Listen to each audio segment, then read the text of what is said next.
લઈને ભાગી જાય છે તે પછી ઝડપથી દૂર જાય છે, બધું તમને આ પર સેટિંગ ચાલુ કરી દેવાનું છે।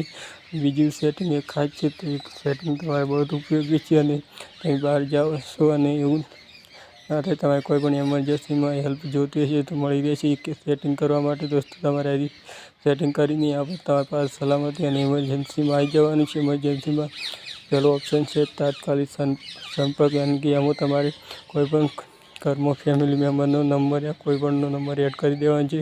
કોઈ પણ તમારે જરૂર જોતી હોય છે કે આ કોઈ ના થાય ને કોઈ દાડો અકસ્માત થઈ જાય ને તમારો મોબાઈલ સીટો પર છે ને કોઈને લોકની ખબર નહીં હોય તો એ ડિસ્પ્લે ઉપર જ તમને એનો મોબાઈલ નંબર બતાવે છે, તો કોઈ પણ તમારો નંબર કોન્ટેક્ટ કરી શકશે। તમારો મોબાઈલ ભલે સીટ ઓફ હોય કે લોક હોય તો પણ એ મોબાઈલ એનું જરી જશે। બીજું તબીબી માહિતી આ તમારી કોઈ પણ મેડિકલ હિસ્ટ્રી કે કોઈ પણ તમારી દવાઓનું ઇન્ફોર્મેશન, તો ડૉક્ટરને કોઈ પણ જરૂર પડે તમારો અકસ્માત થાય એવું હોય ને અકસ્માત થઈ ગયો છે તો ડૉક્ટરને ज़्यादा डिटेल में यहाँ पर मળી રહે। तो दोस्तों આ સેટિંગ કરવા જરૂરી છે।